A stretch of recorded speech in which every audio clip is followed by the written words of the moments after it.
번뜩톡이 아니네요. 죄송합니다. 오늘은 목요 저녁 예배에 책을 읽읍시다의 마지막 날 마지막 시간입니다.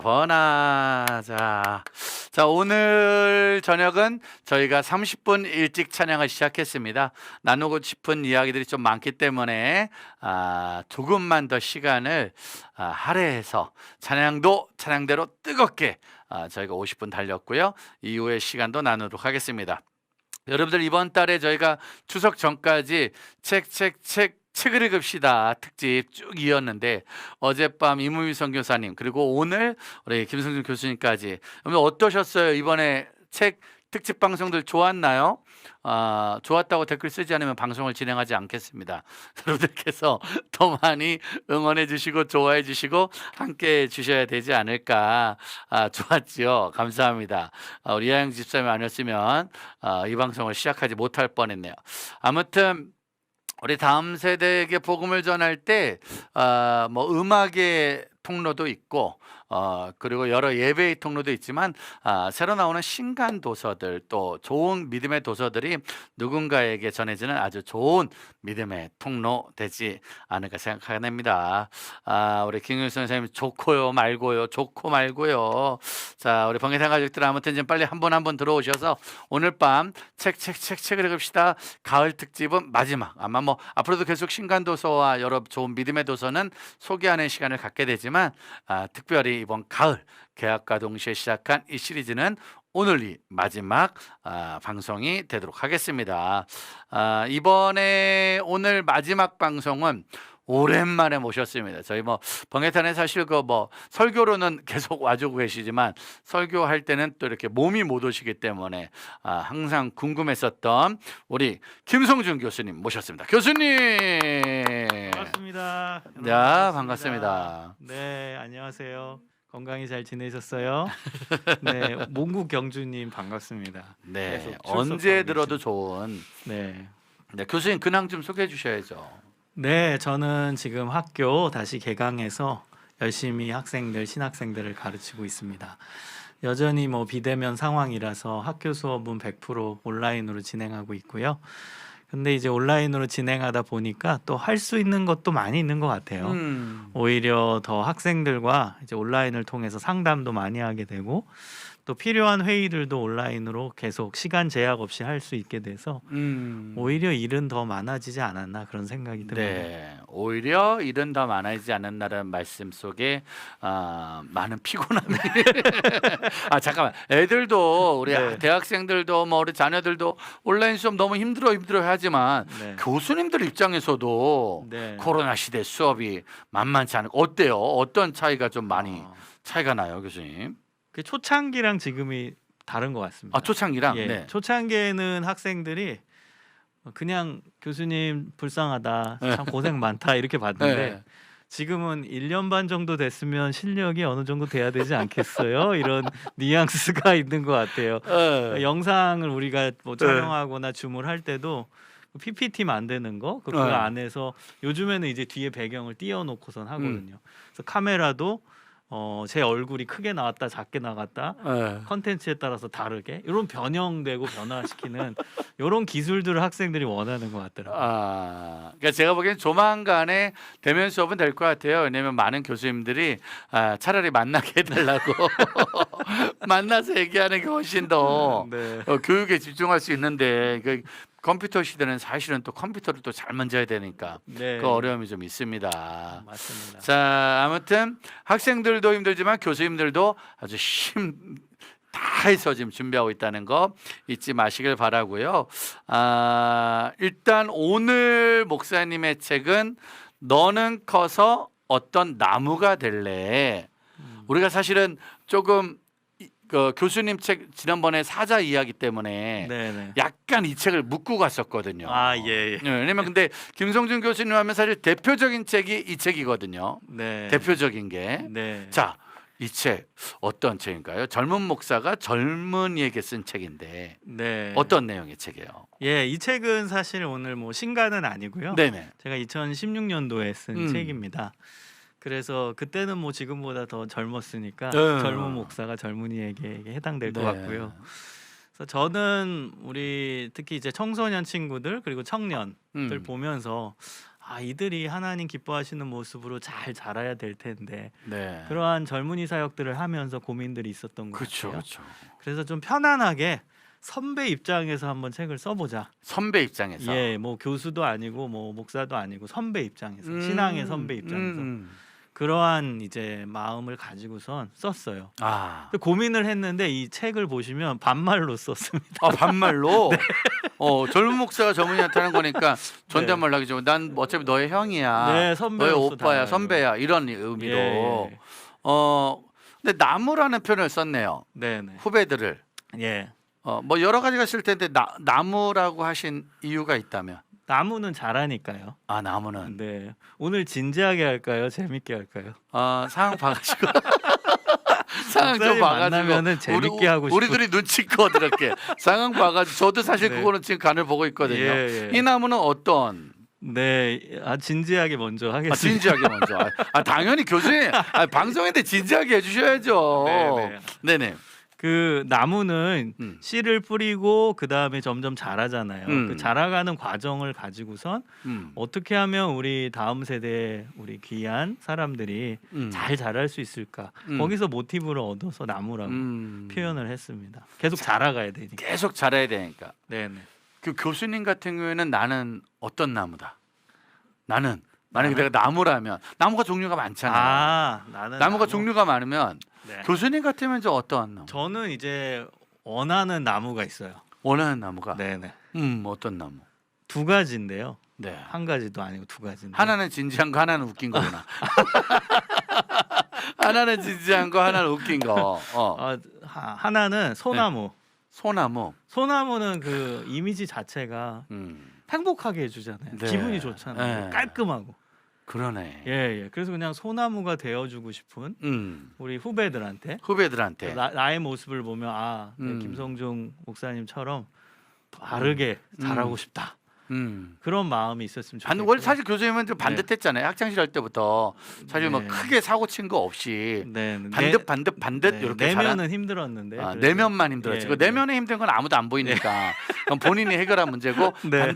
반듯 이렇게 자란 소나무. 예. 자, 그리고 또 한 가지가 있다면 느티나무. 느티나무. 이제 뭐 100년, 200년, 300년 된 것도 있잖아요. 오. 항상 그 자리에 있잖아요. 그러네. 그래서 저는 후배들한테 항상 그 자리에 있는 뭐 이무현 목사님도 느티나무 같아요. 그래요? 항상 다음 세대를 위한 그 자리에 계시는. 네. 전 그런 멋있는 듬직한 사람이 되고 싶어요. 사실 다른 데로 좀 가고 싶은데. 자, 교수님 마이크 조금만 올려주시면 이제 교수님 소리가 지금 조금 예. 작게 들려서 네네. 그렇죠. 그러네요. 느티나무. 네. 변하지 않는 네. 듬직한 나무. 네, 그리고 언제나 그 자리에. 언제나 그 자리에. 좋다. 그런 나무. 저는 이게 말이 될지 모르지만 네. 쌀나무? 쌀나무요? 쌀나무. 쌀나무. 예전에 도시에 있는 아이들이 네. 별을 모르는 거예요. 네. 그래서 이제 이 벽시나 이게 쌀이 네. 쌀나무에서 나는 줄 알았대요. 아. 아이들이 그 별을 모르니까 네네. 쌀나무에서 쌀이 떨어지는 줄 알았대잖아. 그럴 수 양식. 있겠네요, 진짜. 그러니까 이제 애들은 잘 모르는 네. 그런 쌀나무. 근데 나중에 시간이 지나면 이게 네. 별하는 곳에 나왔다는 걸 알려주는 그러니까 말도 안 되는 나무죠. 그냥 다만 애들 세계에서 존재하는 네. 그런 나무가 되겠다고 생각했는데 예능적으로 재밌지도 않고. 아니요, 밖에서 저기 댓글 보세요. 그래서 느티나무가 적절하다는 거. 임 목사님한테 적절해요. 쌀나무. 아무튼 네. 우리는 나무 자라간다. 자라간다. 근데 자라야 약간 된다. 너는 커서 어떤 나무가 될래? 이거는 네. 물어보는 거예요. 약간 이게 느낌이 네. 어떻게 말하냐에 따라. 그러니까 교수님 톤으로 한번 이걸 읽어주세요. 교수님 톤으로 제목을. 제목이 뭐죠? 교수님 톤. 본인 책인데 본인 제목을 오래돼가지고. 네. 본인 책을 한번 본인 목소리로 한번 읽어보세요. 되게 근데 중요한 질문이신 것 같아요. 이거 이 중요하죠. 뉘앙스에 따라 달라지니까. 그렇죠. 교수님 버전으로. 교수님이 원래 이 책 쓸 때 질문을 어떻게 하는 거예요? 너는 커서 어떤 나무가 될래? 이렇게 약간 좀 착한 선생님의 그렇죠. 네. 전사님, 너는 커서 어떤 나무가 될래? 이런 거고. 그리고 만약에 약간 비난하면 우리 엄마, 너는 커서 그렇지, 어떤 그렇지. 나무가 될 거야 도대체? 아, 예. 너는 커서 어떤 나무가 될래? 아, 라는 뉘앙스가 중요해요. 강압적인 제목일 수 있고 어. 교수님처럼 너는 커서 어떤 나무가 될래? 라는 아, 그러네요. 편안한 맞아요. 제목일 수 있잖아요. 그럼 이 전체적인 네. 내용은 어떻게 편안한 거예요? 약간 좀 편안합니다. 지금 편안함. 말씀해 주신 것처럼 저는 딱 목사님 얘기 들었을 때 느낀 게 희망을 줘야겠다. 야, 너는 어떤 나무든 될 수 있다 이거야. 근데 방금 전에 너는 거기서 어떤 나무가 될래? 이거는 벌써 부정적이잖아요. 그죠? 뭐 우리 할래? 아까 이런 여기 지금 거잖아요. 댓글창 우리 이하영 집사님이 네. 아들 사서 읽어주라고 줘야겠다고. 네. 이거를 사가지고 너 이것 좀 읽어봐. 넌 도대체 커서 무슨 나무가 될래? 이렇게 하면 이제 안 되는 거잖아요. 예, 안 되는 거죠. 그러니까 안 되고 이제 오늘 여러분들이 오한방이나 댓글을 잘 적어서 네. 사인본을 받아 가셔서 네. 아들에게 주면서 아들아 너도 나중에 이런 나무가 되면 어때? 말하면 다 좋겠다. 그렇죠. 맞습니다. 아무튼 어감은 상당히 중요하다. 예, 어감이 진짜 중요합니다. 어감은 아주 중요하다. 네. 자, 그렇다면 오늘 너는 커서 어떤 나무가 될래에 대한 주제 강의 우선 저희가 먼저 좀 듣고 네. 그리고 여러분들이 질문을 교수님에게 이 책에 대한 질문 또 기독교 교육에 관한 질문 또 다음 세대에 관한 질문들을 쭉쭉쭉 남겨주시면 저희가 다 2부 시간에 또 여쭤보고 나눈 다음에 좋은 질문은 여기 있는 책들에 사인까지 해서 보내준다는 거 다시 한번 나누도록 하겠습니다. 자, 그럼 오늘 목사님 준비된 주제 강의는 너는 커서 어떤 나무가 될래? 네, 너는 커서 어떤 나무가 될래? 너는 커서 어떤 나무가 될래? 네. 요 주제로 같이 여러분들과 같이 이야기를 나누겠습니다. 여러분들 박수 부탁드리겠습니다. 네, 감사합니다. 여러분 이 책 제목이 너는 커서 어떤 나무가 될래인데요. 지금 임 목사님과 이야기 나눈 그 전반적인 내용이 제일 중요한 부분입니다. 어감. 너는 어떤 나무든 될 수 있다. 너는 커가지고 원하는 나무가 될 수 있다. 이 시대에 정말 필요한 아름다운 나무가 될 수 있다. 이 희망을 담는 아이들에게 희망을 전해주는 이야기를 저는 쓰고 싶었습니다. 그래서 나무라는 이 모티브를 가지고서 나무는 계속 자라가야 되잖아요. 나중에 자라면 과실나무 같은 경우는 사과도 열리고 뭐 다양한 열매들이 맺힐 수 있듯이 우리 아이들이 잘 자라서 이 시대 가운데서 빛과 소금의 역할, 그다음 선한 열매들을 맺는 귀한 하나님의 일꾼들로 클 거라고 저는 확신하면서 이 책을 쓰게 되었습니다. 여러분 이 목차를 제가 한번 읽어드릴게요. 1장은 밭갈기, 2장은 씨 뿌리기, 3장은 물 주기, 그 다음에 4장은 햇볕 주기, 그 다음에 5장은 양분 주기, 그 다음에 6장은 잡초 없애주기, 7장은 사랑해 주기. 여러분 요 7가지로 제가 이제 나눠가지고 이제 책을 기록을 했는데요. 사실은 1장부터 7장의 내용이 나무가 자라는 과정인 거예요. 먼저는 밭을 갈아야 되잖아요. 나무를 심으려면. 그 다음에 이제 나무의 시작은 씨겠죠. 작은 씨. 뭐 요즘에는 이제 묘목을 키워가지고 이제 심기를 하지만 그래도 맨 처음에는 가장 작은 씨가 있을 겁니다. 그리고 나서 씨를 뿌리고 나서 그 다음에 이제 물을 주겠죠. 물을 주면은 이제 새싹이 자라서 점점 나무 형태를 갖추게 되죠. 자, 그 다음에는 이제 햇빛을 많이 받아야 됩니다. 광합성을 해야 되죠. 그럼 이제 풍성한 나무로 잎사귀도 풍성하게 생겨나는 그런 멋있는 나무가 될 수 있죠. 그 다음은 뭐예요? 그 나무가 건강하게 잘 자라기 위해서는 양분을 줘야 됩니다. 좋은 양분, 좋은 거름을 줘야 그 나무가 해충에도 이겨낼 수 있는 건강한 나무가 될 수 있다는 겁니다. 자, 그 다음은 나무가 자라면서 그 나무 옆에 잡초들도 같이 자라게 돼요. 그러면 그 잡초를 없애줘야 본 나무가 건강하게 계속 자랄 수 있거든요. 그래서 잡초를 없애주는 과정이 또 필요한 것이고요. 그 다음 단계는 이제 그 나무도 사랑해주는. 여러분 식물도 사랑해주면 식물이 잘 커요. 식물에게 좋은 말 해주고 축복의 언어를 사용하면 식물도 잘 자란다고 실험에서 나와 있거든요. 그래서 맨 마지막 이제 나무가 잘 자라기 위해 필요한 것은 사랑. 주인이 사랑해주고 사랑의 언어를 해주고 케어해주는 그 과정이 나무가 잘 자랄 수 있는 마지막 과정이라는 것입니다. 그래서 저는 요 7단계의 나무가 성장하는 과정을 이제 우리 아이들, 이 아이들이라고 했을 때는 제가 좀 포커스를 맞춘 것은 이제 청소년 그리고 청년들입니다. 청소년 청년들은 비슷한 주제로 고민을 해요. 물론 고민의 깊이는 좀 다르겠지만 비슷한 주제에 고민들이 있습니다. 진로에 대한 부분도 있고 사랑에 대한 부분도 있고 또 갈등에 대한 부분도 있고 그다음 미래 구상에 대한 부분도 있고 삶의 주제가 비슷해요. 청소년과 청년들이. 그래서 저는 청소년 청년들을 품을 수 있는, 그래서 10대 20대를 좀 품을 수 있는 그런 책이 되기를 원해서 그들을 타겟팅으로 썼습니다. 자, 보세요. 맨 처음에 밭갈기는 우리 아이들한테 어떤 내용일까요? 복음입니다.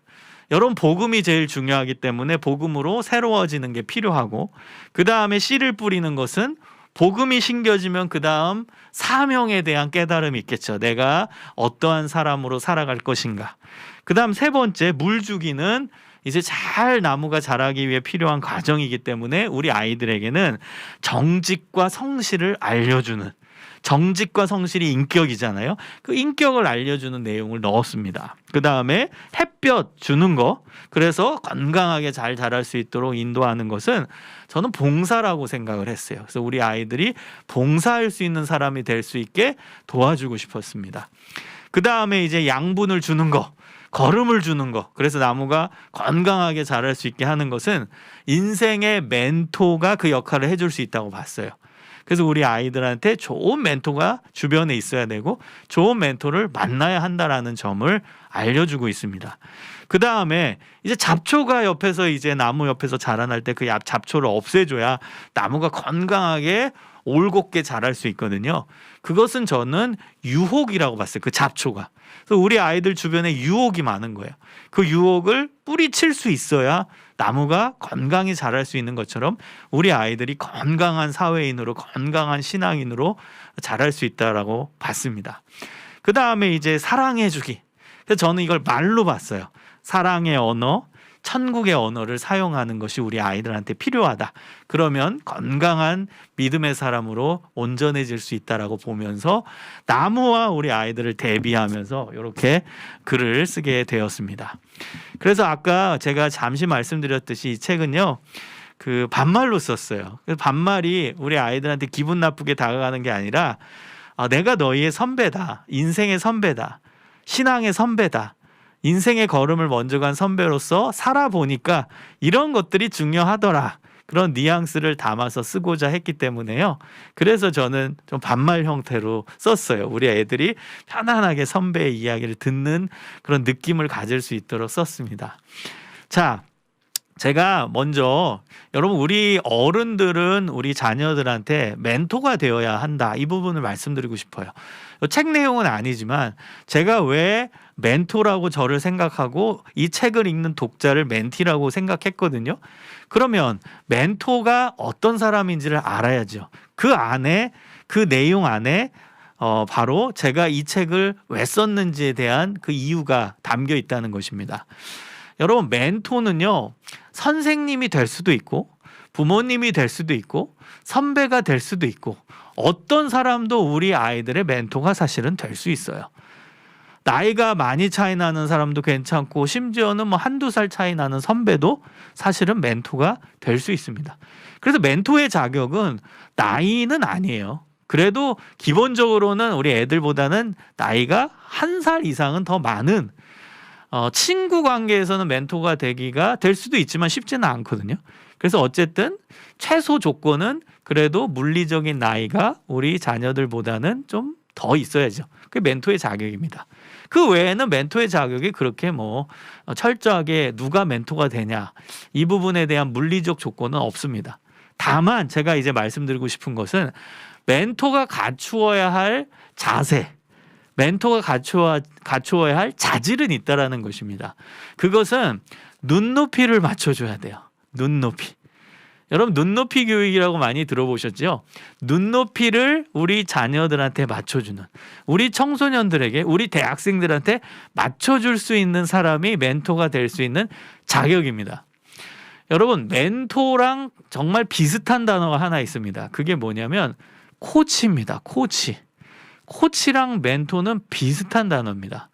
코치는 여러분 영어로 하면 COACH거든요. 코치라고 하는데요. 이거는 마차입니다.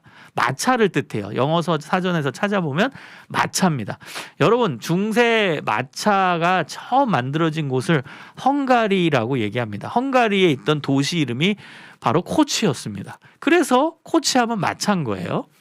자, 마차는 택시와 같아요. 지금의 택시는 손님을 기다립니다. 그럼 손님이 타면은 손님이 가고자 하는 곳으로 다 갑니다. 자, 맞죠? 손님이 뭐 바다로 가자라고 하면 바다로 가고요. 강으로 가자 그러면 강으로 가고요.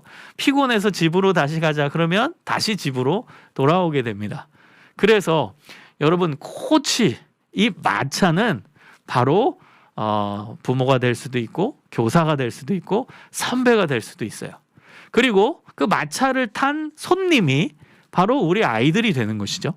자, 그러면 생각해 보세요. 주도권이 누구에게 있는 거죠? 마차에게 있나요? 손님에게 있나요? 손님에게 있죠. 손님이 가자고 하는 곳으로 가니까. 마차는 손님의 필요를 채워주는 거예요. 여러분 이해되셨나요?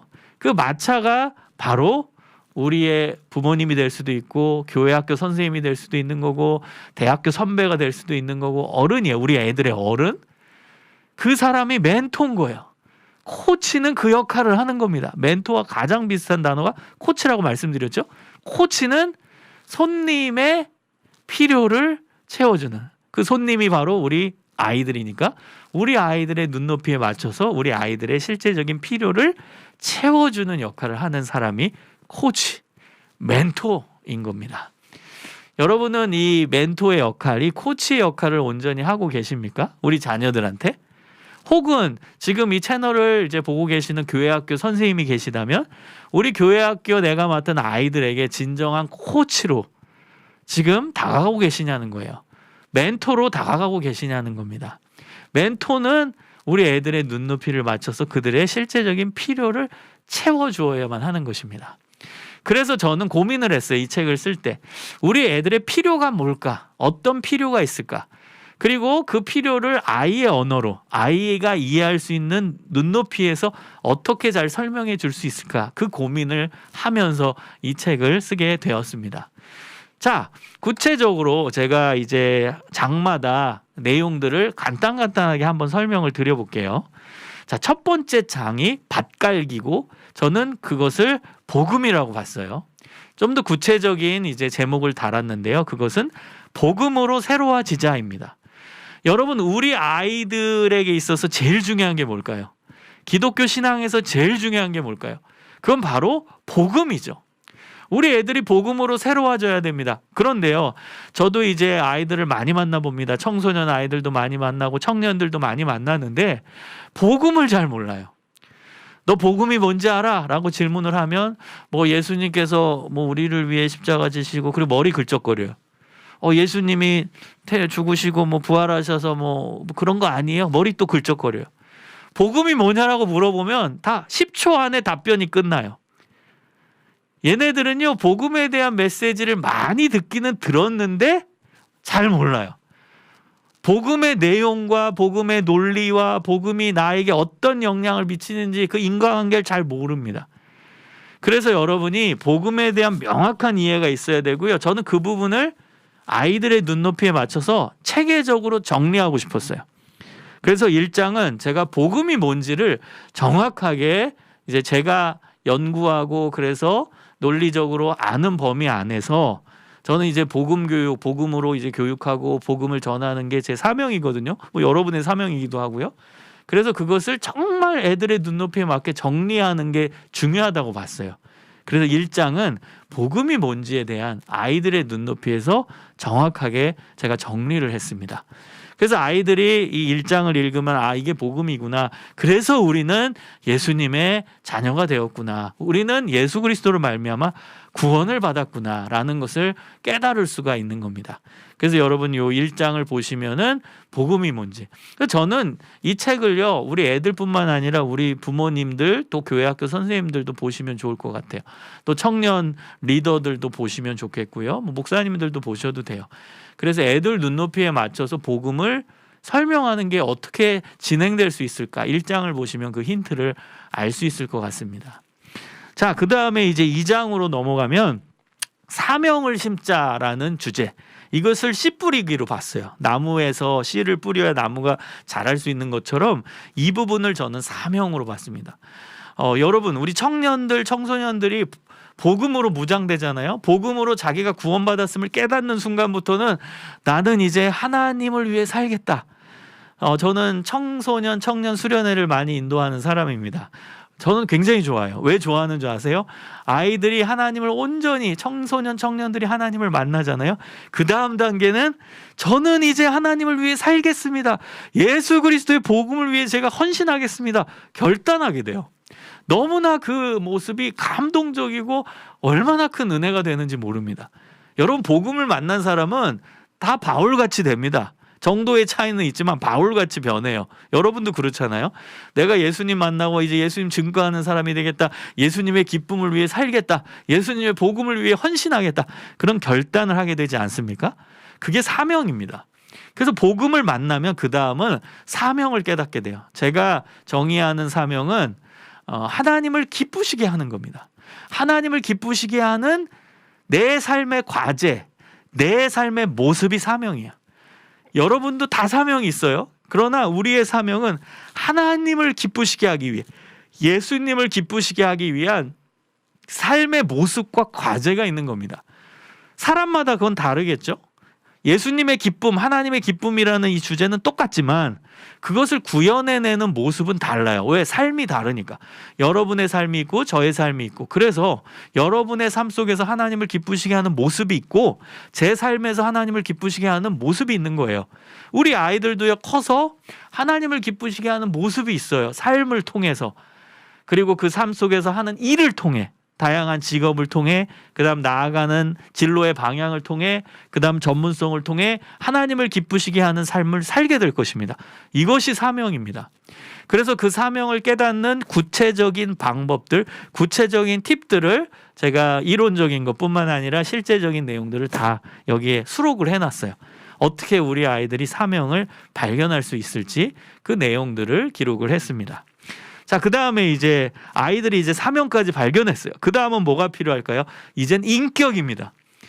여러분, 하나님 앞에 이제 깨어지고 복음 안에서 새로워진 사람들, 그리고 사명까지 깨달은 아이들은 그 다음 뭘 준비할까요? 인격을 준비합니다. 여러분, 청소년 시절 때 인격을 잘 갖춰야 돼요. 저는 인격의 대표적인 두 가지를 정직과 성실로 본 겁니다. 정직.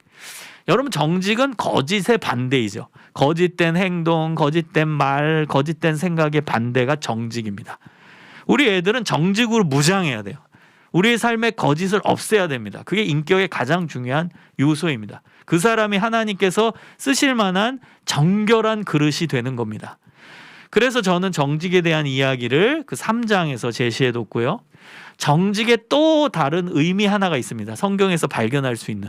그것은 노력한 만큼의 결과를 얻는다. 이게 정직의 두 번째 의미입니다. 노력한 만큼의 결과를 얻는. 저는 이 정직의 개념이 너무너무 중요하다고 봅니다. 요행을 바라지 않는, 대박을 바라지 않는 겁니다. 여러분, 이런 기도하는 수험생들 있죠. 하나님, 이번 수능에서 대박 나게 해주세요. 그게 하나님 보시기에 제대로 된 기도일까요, 여러분? 건강한 기도, 하나님이 기뻐하시는 기도는 정직의 기도입니다. 하나님, 제가 열심히 준비한 만큼의 결과가 나오게 해주세요. 저는 이것이 정직의 기도라고 생각해요. 하나님, 제가 땀 흘린 만큼의 결과가 나오게 해주세요. 하나님, 제가 노력한 것 중에, 제가 아는 것 중에 실수하지 않고 아는 만큼 결과가 똑같이 나오게 해주시옵소서. 저는 이게 정직의 기도라고 생각합니다. 우리 아이들한테 정말 필요합니다. 우리 부모들한테도 필요해요. 우리 아이들이 땀 흘린 만큼의 결과가 나오게 해주세요. 이게 정직입니다. 그래서 이 인격의 요소를 저는 우리 아이들이 갖췄으면 좋겠어요. 그리고 나서 성실로서 열심히 이제 미래를 향해 달려가는 거죠. 공부도 성실히 하고, 그 다음에 뭐 실기 준비하는 친구들은 실기 준비를 열심히 하고, 자신의 미래를 향해서 성실하게 준비하는 거예요. 성실하게 미래를 향해 노력하는 겁니다. 그 내용에 대해서 3장에서 이제 기록을 해 두었습니다. 그 다음에 4장은 이제 햇볕 주기입니다. 나무가 이제 햇볕을 받아야 건강하게 자라는 것처럼 우리 아이들의 삶에서 햇볕을 주는 게 뭘까? 저는 그것을 봉사로 봤습니다. 봉사를 해야 돼요. 여러분, 우리 애들이 뭐 공부하느라 바쁘다고 봉사 안 하고, 여러분 봉사해야 됩니다. 근데 왜 봉사했는지를 알아야 되고요. 그 다음에 봉사의 의미가 무엇인지를 깨달아야 되고요. 더 중요한 건 봉사가 그냥 자기 만족이 아니라 신앙적 관점에서 중요하다라는 점을 깨우쳐 줘야 됩니다. 그래서 저는 4장에서 기독교 신앙 안에서 봉사의 의미가 뭐냐, 왜 우리가 봉사적인 삶을 살아야 하느냐, 왜 바쁜 청소년 시절에 청년 시절에도 봉사하는 그 삶을 살아야 되느냐, 그 내용을 언급을 했습니다. 여러분, 기독교 신앙은 두 가지죠. 하나님 사랑, 이웃 사랑이죠. 이웃 사랑을 이제 봉사와 연결시킬 수 있거든요. 그것이 우리의 사명이어야 하는 것이죠. 하나님을 기쁘시게 한다. 여러분, 이것은 이웃을 기쁘게 한다와 연결이 되는 거예요. 왜? 하나님 사랑, 이웃 사랑은 연결이 되는 것이기 때문에. 가장 큰 두 계명이 하나님 사랑, 이웃 사랑. 우리 아이들이 사명을 갖고 미래를 향해 힘차게 준비하는 이유도 하나님 사랑, 이웃 사랑인 거예요. 그게 하나님을 기쁘시게 하는 것이거든요. 그래서 이웃을 품고 이웃을 사랑하는 그 봉사의 삶이 무엇일까? 이 부분을 구체적으로 제가 선배 입장에서 이야기를 해놓았습니다. 그 다음에 이제 5장으로 넘어가면요, 양분을 주는 거예요. 나무에게 양분을 줘야 병충해도 이겨낼 수 있는 것처럼 우리 아이들에게 어려움을 이겨낼 수 있는, 병충해를 이겨낼 수 있기 위해서 무엇이 필요할까 고민해 봤거든요. 그 결론이 바로 멘토였습니다. 여러분, 좋은 멘토를 만나야 돼요. 좋은 멘토. 주변에, 우리 애들 주변에 멘토가 있어요. 여러분 엄마 아빠의 역할, 또 우리 어른의 역할은 우리 애들의 좋은 멘토가 되어주는 거고요. 또 다양한 멘토를 만나게 도와주는 역할도 우리 부모님들 또 어른들이 해주셔야 된다고 생각을 해요. 우리 아이들에게 필요한 멘토는 조건이 있어요. 첫 번째 조건은 신앙의 멘토여야 되죠. 신앙생활을 하는 사람이 우리 애들의 멘토가 되어 주어야 되는 거죠. 그래서 이 채널을 시청하고 계시는, 우리 번개탄 TV를 보고 계시는 분들이 우리 청소년 청년들이 멘토가 돼 주셔야 돼요. 여러분 같이 하나님을 잘 믿고 예배하는 분들이 우리 자녀들, 우리 아이들의 멘토가 되어 주셔야 된다라는 거예요. 그다음 멘토의 중요한 또 조건은 뭐냐면, 인격적인 부분에서 탁월한 분들이 멘토가 되어 주셨으면 좋겠어요. 그러려면 우리 자신이 노력을 해야 되죠. 나는 인격적인 게 갖춰져 있지 않아, 그럼 난 누구에게도 멘토가 돼줄 수 없겠네, 포기하시는 게 아니라 지금부터 내가 우리 다음 세대들한테 좋은 멘토가 되기 위해 준비하고 노력하셔야 돼요. 여러분 교회 안에서 자라는 청소년, 청년들에게 좋은 멘토가 되어주시기 위해 지금부터 노력하시면 됩니다. 좋은 인격적인 모델이 되기 위해 노력하시면 돼요. 그 다음 우리 아이들의 좋은 멘토가 되어줄 수 있는 세 번째 조건은 열정입니다. 저는 이런 멘토가 우리 애들 옆에 있으면 좋겠어요. 어떤 멘토? 우리 아이들에게 열정을 심어줄 수 있는 멘토. 희망을 주고 열정을 불어넣어주고, 넌 할 수 있어, 해보자, 왜 포기하려고 그래, 해보자니까, 야 고난 이길 수 있어, 하나님이 우리와 함께 하시는데 해보자, 왜 안 되겠어, 그런 긍정의 힘을 불어넣어주는 멘토가 우리 아이들 주변에 있었으면 좋겠습니다. 신앙의 멘토, 인격의 멘토, 그 다음 열정을 불어넣어주는 멘토를 찾는 게 필요하고, 여러분이 그 역할을 해주는 게 필요해요. 자, 그 다음에 이제 얼마 안 남았는데요. 6장은 이제 잡초를 없애주는 과정이 필요하죠. 그래야 나무가 건강히 자라나는 것처럼 우리 아이들 주변에 이제 유혹들이 많아요. 그 유혹을 물리쳐야 됩니다. 유혹을 물리치는 제일 좋은 방법은 유혹을 피해야 되고, 그 자리를 피하는 거죠. 그리고 신앙적인 관점에서는 말씀 암송을 제가 이야기해 놨어요. 암송이 왜 중요하냐? 암송을 할 때 그 우리 내면 속에 말씀이 있거든요. 유혹이 찾아올 때 그 말씀이 떠오릅니다. 그러면서 이겨낼 수 있는 신앙적 관점에서 어떻게 유혹을 이겨낼 수 있는지 그 부분도 수록을 해두었고요. 마지막 이제 사랑해주기, 사랑의 언어, 천국의 말을 사용하자, 좋은 언어를 사용하자. 좋은 언어는 하나님 찬양, 그다음 하나님께 감사. 근데 기독교 신앙은 하나님과의 관계와 이웃 간의 관계가 연결되어 있거든요. 그럼 하나님을 찬양하고 감사하는 사람은 사람들 사이에서도 찬양하고 감사해요. 사람들 사이에서의 찬양은 뭐겠어요? 칭찬이죠. 칭찬하고 사람들 사이에서도 감사할 수 있어요. 그래서 하나님과의 관계, 이웃과의 관계는 연결되어 있습니다. 하나님 찬양 잘하는 사람 보세요. 이 사람들도 주변 사람들에게 칭찬 잘해요. 하나님께 감사 잘하는 사람은요, 사람들한테도 감사 잘 표현합니다. 이 연결되어 있다라는 걸 저는 우리 어릴 때부터, 청소년 시절부터, 청년 시절부터 깨닫기를 원해서 마지막 사랑해 주기는 이 내용을 수록을 했습니다. 그리고 마지막 이제 부록편은 제가 그래도 청소년 아이들이 많이 읽을 것 같아서 영역별로 공부하는 전략을 좀 써놨어요. 그래서 이 책을 읽으면서 스스로 학습할 수 있게, 자기 학습을 할 수 있게 뭐 수능 언어 영역, 외국어 영역, 수리 영역, 기타 암기 과목 등등 공부하는 방법을 부록에 수록해 놓았고, 그 다음에 마음의 건강, 몸의 건강을 어떻게 유지할 수 있을까? 그래서 뭐 음악 관련돼서 클래식 뭐 어떤 거 들으면 좋겠고, 또 CCM 또 들어라, 하나님을 찬양하는 음악들을 듣는 또 방법과 내용들, 그런 것도 수록해 두었고요. 운동하는 비법도 넣었어요. 제 나름대로의. 저도 어릴 때 운동을 굉장히 좋아했고 또 운동 선수로도 활동했던 적이 있었어요. 그래서 그런 내용들을 좀 선배 입장에서 수록을 해 두었습니다. 여러분 이 책을 보시면서 또 여러분이 먼저 좋은 멘토가 되어 주셨으면 좋겠고요. 우리 애들이 이 책을 좋은 지침서로 삼아서 좋은 청소년, 청년들로, 그리고 앞으로 좋은 하나님의 일꾼으로 성장해 가기를 소망합니다. 감사합니다. 네. 자, 좋은 믿음의 나무로 성장하기를. 그 멘토가 나무를 키우는 농부로 말하면은 그냥 농부인 거잖아요. 나무 키우는 네네. 과수원의 농부. 네네. 그 농부를 잘 만나야 네네. 나무가 건강해질 수 있는 거죠. 그럼요. 안 그러면 나무가 병들고 말라 죽고. 네네. 그래서 제가 아는 분 중에 그 과수원 하신 분 있거든요. 네네. 그분이 그런 말을 했었어요. 다 도끼로 찍어버리고 싶다. 그냥 다 도끼로 찍어버리고 싶다고 그냥 아주 너무 힘드니까. 그렇죠. 아무나 나무를 키울 수 없더라고요. 엄청 힘들죠. 엄청 힘들고, 네네. 그리고 엄청 힘든 시간들이 많아서 네. 그분이 근데 이제 찍어버리지는 않고 그래도 꾸준히 키우신 다음에 이제 나중에 이제 잘 키워서 팔아버리고 싶다고. 자, 교수님. 네.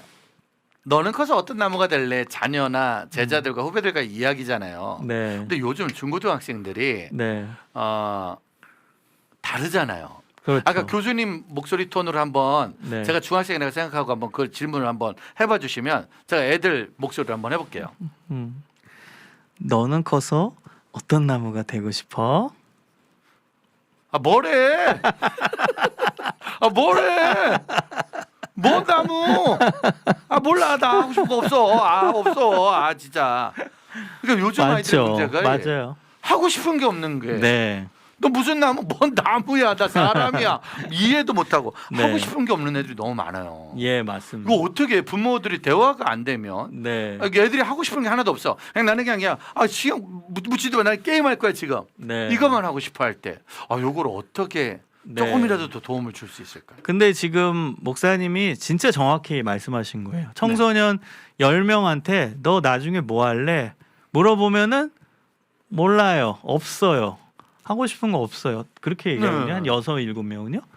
심한 지역은 제가 뭐 해봤더니 가서 어느 교회 가서 진짜 이 질문 해봤어요. 네.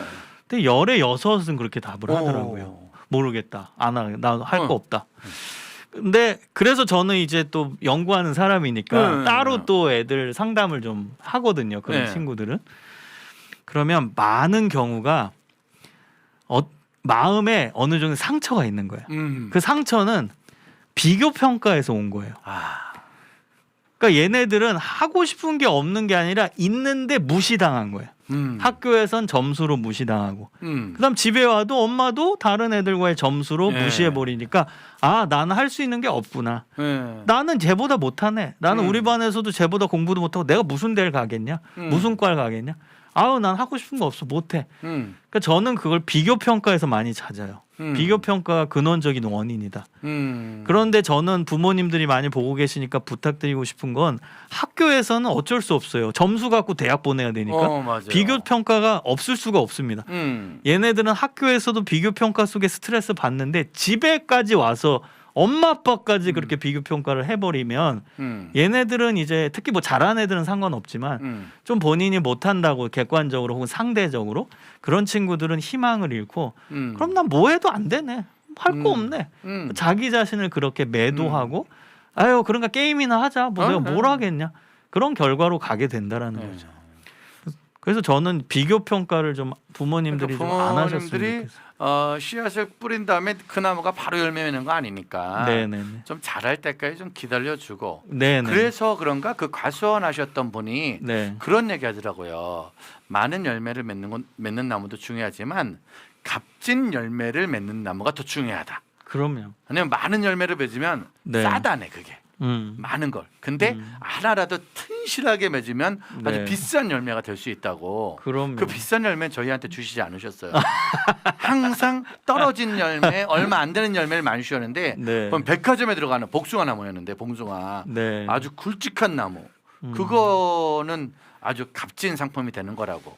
네. 근데 그거 할 때 꼭 하는 말이 잘라내기를 해야 된다. 많은 열매를 맺으려 하지 말고 좀 미리미리 잘라라. 근데 요즘 어때요? 부모님들의 아이들이 학원을 좀 많이 다닙니다. 네네. 그거에 대해서는 교수님 생각 좀 어떠세요? 애들이 나무가 돼야 되는데 부모님들 보시면 얘는 피아노 나무도 되고 영어 나무도 되고 태권도 나무도 되고 너무 많은 걸 시키는 게 네. 교육의 현실이잖아요. 예, 어때요? 맞습니다. 교육학교에서 하시는 아. 때 아이들 입장은요?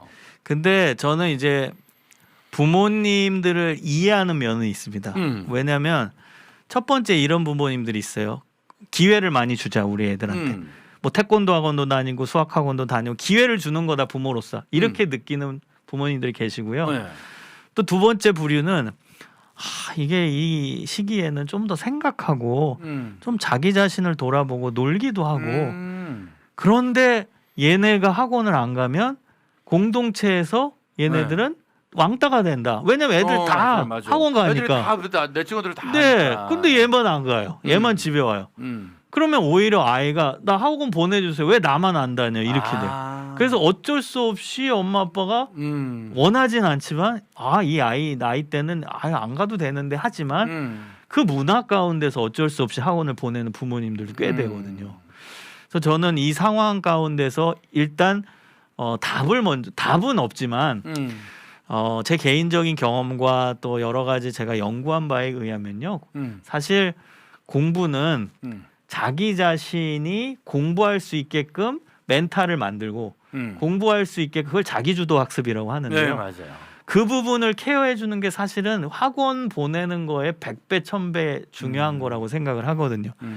왜냐하면 결국 애들 다 대부분 학원 가지만 다 공부 잘하는 건 아니잖아요. 그렇죠. 그러니까 학원 가서도 졸고 오는 애도 있고요. 학원 가서 학원 선생님이 문제 풀이하는 걸 그냥 구경하다가 이해는 하는데 문제는 뭐냐? 그 문제 풀이한 건 본인이 푼 게 아니라 학원 선생님이 푼 거거든요. 그렇지. 정답만 우리 듣고 오는 그렇죠. 거니까. 그러니까 걔네들은 다시 돌아와서 네. 똑같은 문제 풀라고 하면 못 풀어요. 학원 선생님 푼 걸 본 거기 때문에. 그건 자기주도적 학습과 관계가 없거든요. 그래서 저는 학원에 어쩔 수 없는 환경 속에 또 진짜 아이가 원해서 혹은 자기 약점이 있어서 이건 학교 공부 수업으로는 도저히 안 된다 하는 자발성이 있는 친구들은 보내지만 네. 애가 원하지도 않은데 엄마 아빠가 떠밀어서 학원 가야 된다 너 도태된다 저는 그거는 아니라고 생각해요. 그러니까 처음에는 아이들에게 네. 다양한 경험을 시켜주기 위해서 보낼 수는 있지만 네. 이 아이가 한 달, 두 달, 세 달 다니다가 이건 아닌 것 같아 네. 라고 이야기를 하면 네.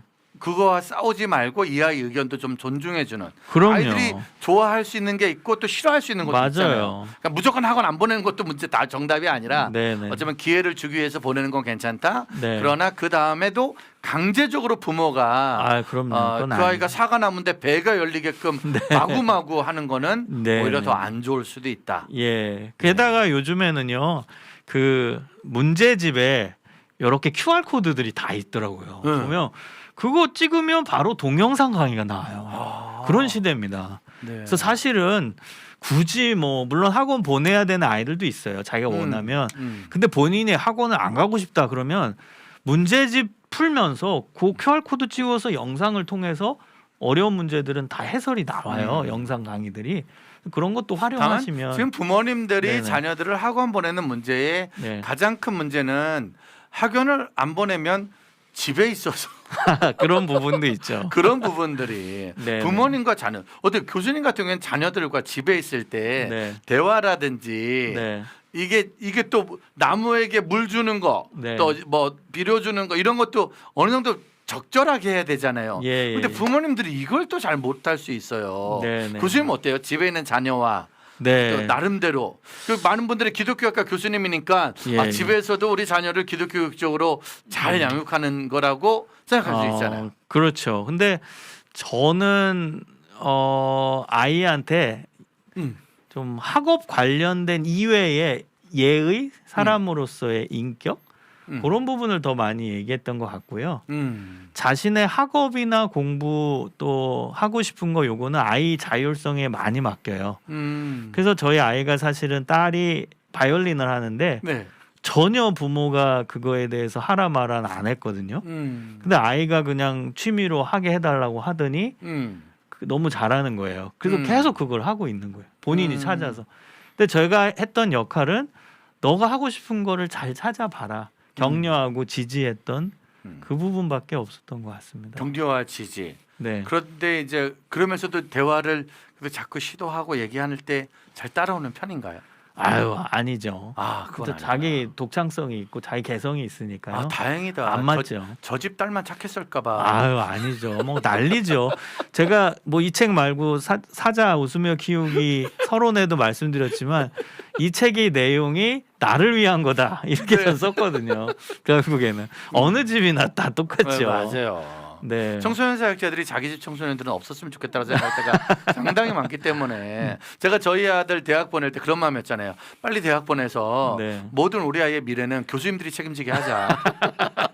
부모가 책임질 수 있는 게 아니니까. 근데 아까 그 강의 때 기억 나왔던 진짜 우리 아이에게 좋은 선생님을 만나게 해주는 네. 그거보다 더 중요한. 안 그러면 그 나무가 그냥 산에서 네. 버려질 수도 있고 쓸모없는 나무일 수도 있지만 네. 주인을 잘 만나면 아름다운 나무로 음. 우리 또 전시될 수도 있으니까 네. 좋은 선생님들을 만나게 하고 멘토를 만나게 하는 맞아요. 역할에 최선을 네. 다해야 된다. 그 저는 그 말도 되게 중요한 것 같아요. 부모님의 말. 어떻게? 저는 제 자신이 그래도 제 자녀한테 노력하는 부분은 신뢰의 언어를 자주 쓰려고 노력을 해요. 네. 아빠는 널 믿는다. 넌 음. 잘할 수 있어. 너는 하나님의 자녀야. 음. 넌 괜찮아. 너는 잘하고 못하고가 그게 아빠가 널 사랑하고 아니냐를 결정하는 게 아니라 네. 너의 존재를 나는 사랑해. 이야. 그렇죠. 목사님 아이가 지금 첫째가 초등학교 5학년. 네네네. 그렇죠. 그런 이야기들을 좀 나누거든요. 6학년 때까지 그런 이야기가 통하는 것 같아요. 네. 근데요. 근데 네 맞아요. 많은 부모들이 많은 중학교가 가면 네네. 아예 부모들과 대화를 안 하려고 하는 아이들이 있어서. 근데 저는 그래도 하라고 해요. 아 그래도 듣든 안 듣든 하라고 해요. 안 듣죠, 애는 당연히. 네. 그래도 하면 저는 그 씨앗이 남겨져 있다고 확신해요. 아 그래도 해라. 네네. 그러니까 부모들이 생각할 때 얘는 내 말을 안 들어. 네. 그러니까 나도 안 해. 네 맘대로 해. 이게 아니라 네네. 끝까지 네. 그 말을 해주면서. 저도 그랬어요, 사실은. 뭐 아까 전에 뭐 반듯하게 잘하신 것 같다고 그랬는데요. 사실은 뭐 내면에 힘든 게 너무 많아서 부모님께는 되게 못했어요. 뭐 진짜 짐 싸고 나가겠다고 해서 아버지가 제 손을 붙잡 우시기까지 한 적도 있고 막 그랬거든요. 오. 나름대로도 그래도 청소년 시절에 힘든 부분들이 있었는데 네. 그래도 끝까지 제가 부모님 실망시키면 안 되겠다라고 할 수 있었던 것은 아버지가 자주 해주셨던 말 때문이었던 것 같아요. 제가 안 들어도 하셨거든요. 그게 아빠는 널 믿는다. 아빠는 널 믿는다. 그런 신뢰 언어들을. 근데 아빠는 계속 널 쓰셨어요. 믿는다 그러는데 이 아들이 갑자기 짐 싸서 나가겠다고 하는 거야. 네, 근데 그 아빠가 음. 붙들고 우셨다는. 네, 네. 야, 그러니까 그 아빠 때문에 이렇게 됐구나. 그러니까 아버지가 이제 계속 그런 신뢰 언어를 사용해 주셔서 그게 결국에는 끝까지 남더라고요. 우리 엄마 그때 나가라 그러던데. 나가서 니네 친엄마 찾아. 그건 이제 나가. 충격 요법이죠. 그래가지고 제가 문 밖에 나왔는데 아무도 안 들어 나오더라고. 그래서 내가 문에서 가기도 뭐하고 안 가기도 뭐하고 여기 이 댓글창에 있는 우리 이마순 네. 저 집사님이 저희 누나거든요. 아, 예. 친누나인데 저희 둘이는 이렇게 집에서 뭐라 그러면 나가서 들어오지 마. 나가서 들어오지 마. 근데 오히려 네. 그 멍석을 깔아준 못한다는 말이 있잖아요. 네네. 그게 진짜 교육학적으로 음. 충격 요법이 있어요. 아 그런 게. 근데 부모님 마음은 진짜 나가는 건 아니죠. 근데 우리 어머니는 그 전기 충격을 거의 매일 한 번씩 전기 충격을 너무 강하게 키우셔가지고 잠깐 이만순 씨, 저만 그런 건가요? 나만 쫓겨났나 맨날? 자, 우리 지금 댓글창에 우리 검은갈기 김광준 목사님 프론티어 김광준 목사님이시거든요. 그러시군요. 김광준 목사님 나가 댓글창에서 나가. 이런 댓글 쓰려면 나가 빨리. 저 조용해라고. 어쩌면 부모님들도 그런 것들을 그래서 사실은 그래서 부모님들이 이 책을 보고 네. 이렇게 말을 하고 네. 이거 그러니까 사실 자녀들이 아니라 부모님들이 봐야겠네요. 네, 부모님 보셔야죠. 부모님들이 보시면 힌트를 얻으실 것 같아요. 뭐 이모연 목사님도 청소년 전문가지만 저도 청소년 상담을 굉장히 많이 했거든요. 특히 요즘에 이제 청소년 아이들 이제 연구소 제가 하는 연구소 통해서 만난 아이들은 학교 밖 청소년들도 많고요. 그런데 저는 오히려 학교 밖 청소년들 만나는 게 더 편하고 쉬워요. 상담하기가. 왜냐하면 그 아이들이 얘네들은 더 뭐 강팍해서 절대 뭐 좋은 말 안 들을 거야. 그거는 저는 편견이라고 봐요. 오히려 그 친구들한테 제가 이야기한 뭐 신뢰 언어 그런 부분을 계속 듣든 안 듣든 하면 오히려 저는 그 친구들이 훨씬 더 마음 문을 쉽게 연다고 경험적으로 깨닫거든요. 진짜. 예. 그래서 저는 엄마 아빠와 자녀와의 관계는 기본적 신뢰 관계가 있거든요. 아빠와 딸이라는 기본적 신뢰 관계, 엄마와 아들이라는. 그게 이미 있기 때문에 저는 50% 먹고 들어갔다고 봐요. 이미 신뢰 관계가 있는데요. 그러니까 그 신뢰 관계를 좀 일찍부터 만들어 주는 게 중요하고 더 중요한 건 창세기 85장 4절인가 늦었다고 시작할 때가 진짜 시작할 때라고. 창세기는 어디죠 그거? 네, 성경이 좀 헷갈려가지고 어디가 본 것 같아. 아무튼 늦었다고 난 안 돼라고만 생각. 그때 시작을 하라고. 성경 성경 아니에요? 어디 있어요? 성경에서 본 것 같기도 한데 아무튼 김광준 목사님이 우리 둘이 기본적 신뢰 관계가 없다고 나가 김광준 목사 나가. 아무튼 부모님들이 우리 애가 다 컸어. 중요하죠. 우리 애가 뭐 중학생, 고등학생 이제 내 말을 안 들어요라고 좌절할 게 아니라 지금부터 신뢰 관계를 만들어가야. 그럼요. 우리가 컸다고 생각하지 말고. 근데 중요한 게 있더라고요. 엄마 아빠들이 왜 자녀들한테 그래서 오늘 예를 들면 강의 듣고 이제 결단한다. 내가 변화되기 위해. 그래서 난 널 믿는다. 난 널 사랑해. 뭐 하면 애가 뭐래 이래요. 이런 거는. 그러니까 엄마 아빠들이 갑자기 왜 사랑한대? 엄마 아빠들이 상처받는 건 뭐냐면 좋은 걸 해놓고 그 반응에 대해서 기대를 해요. 그걸 없애야 돼요. 청소년 애들은 반응 안 하죠. 근데 엄마 아빠들은 뭐 예를 들어서 쪽지에다가 너 사랑해 아빠는 너 생각하는 거 알지라고 딱 붙여놨는데 기대해요. 얘가 이제 보고 뭐라고 할까? 감동받고 나한테 고맙다고 할까? 안 하거든요. 그럼 거기다 대고 너 아빠가 아까 쓴 거 못 봤어? 못 봤어? 뭐 나 아빠한테 해줄 말 없어? 이러면 이제 제가 저희 아들들한테 카톡 엄청 길게 보내고 별의별 말 딱 보냈는데 마지막에 댓글창에 이런 거 한번 그것도 여러 개 보내면 나는 그럼 이렇게 많이 보냈는데 근데 이제 그 얘기를 하니까는 이런 거 보내준 것도 제일 착한 애라고.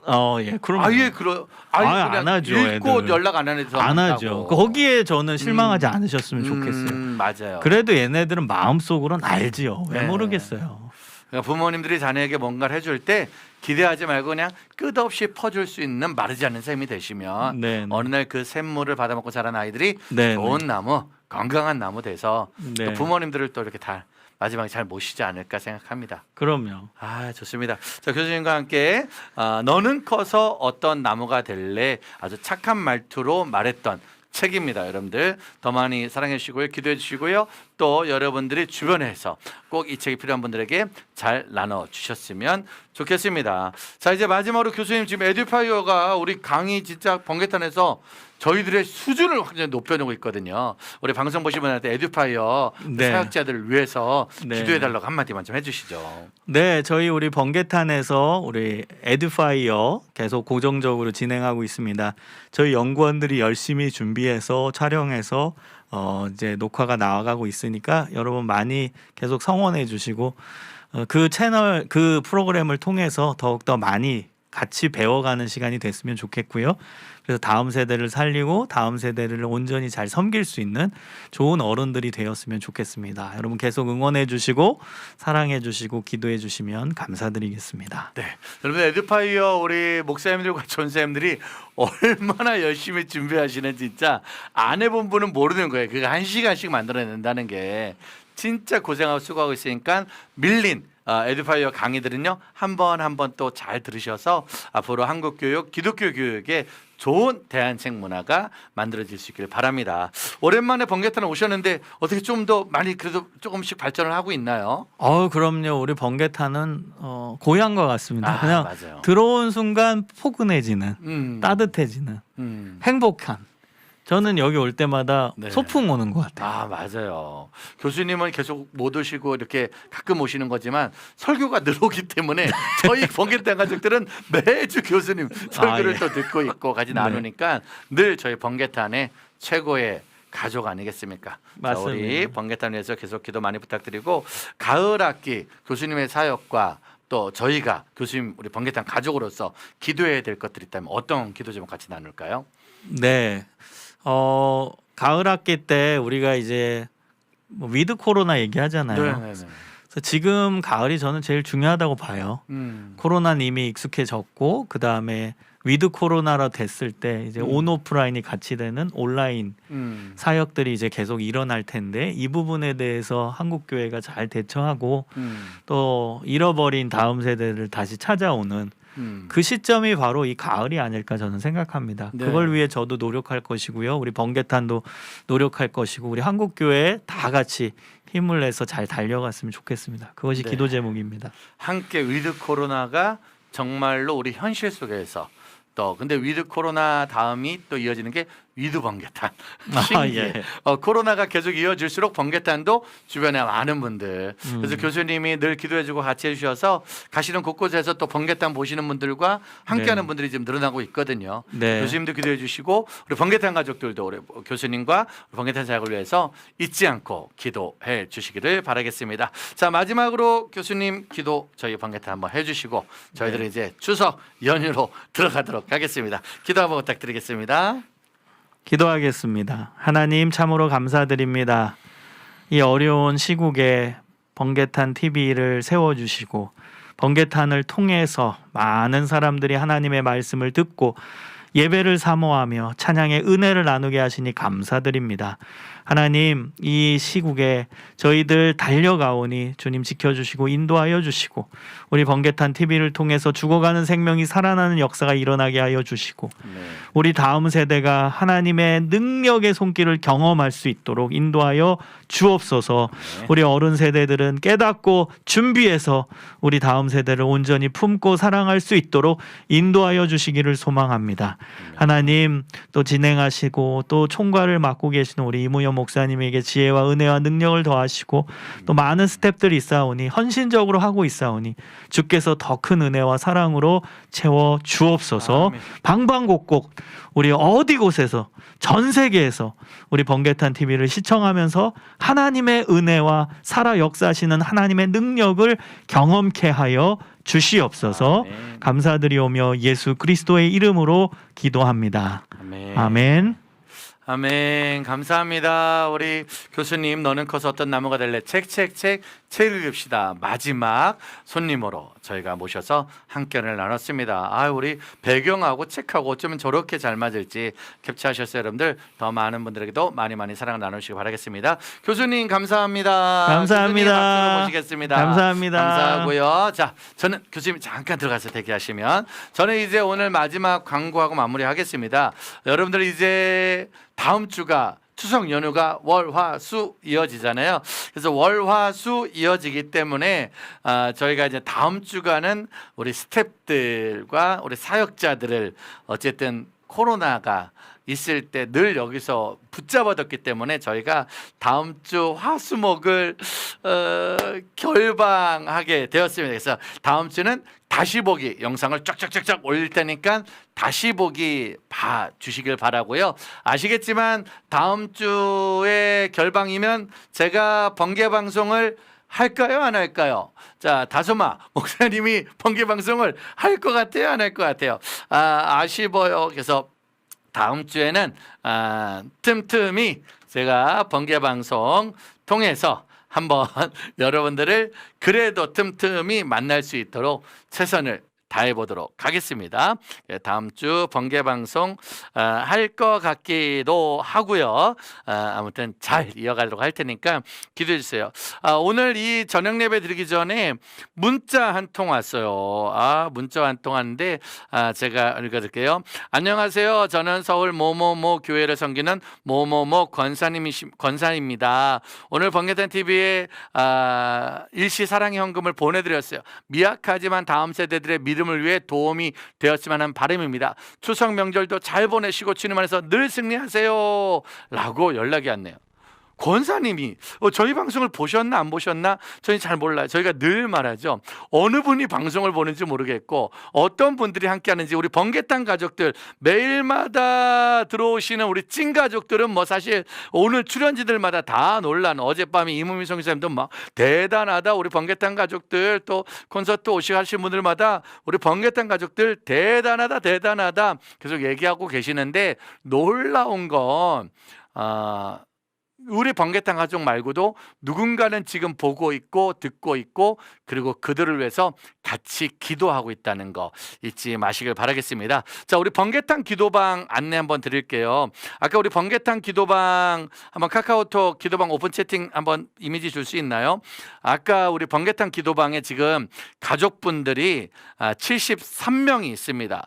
번개탄 기도방에 가족분들이 지금 현재 73명 있어요. 저 오픈 채팅방에 번개탄 기도방을 치시면은 들어오실 수 있는데 자, 여기서 번개탄 기도방 이 방은 아시겠지만 저 보여주세요. 번개탄 사역을 위해서 기도하는 방이에요. 다른 아무 내용이 없습니다. 근데 아까도 우리 스태프들도 봤겠지만 한 분이 들어왔다. 그러니까 매일마다 쭉 들어왔다 나가시거든요. 근데 이 번개탄 기도방은 아시겠지만 인터넷과 카카오톡에 자살이라는 단어를 치면 번개탄이 나옵니다. 그래서 정말로 인생의 마지막까지 힘들고 어려운 분들이 어쩌면 마지막을 생각하고 번개탄이라는 단어를 찾아요. 아까도 어떤 분이 들어오셨다가 바로 나가셨어요. 1초도 안 돼서. 근데 그분 닉네임이 뭐였냐면은 도기살자. 도기살자님이 들어오시면 저희가 바로 떠요.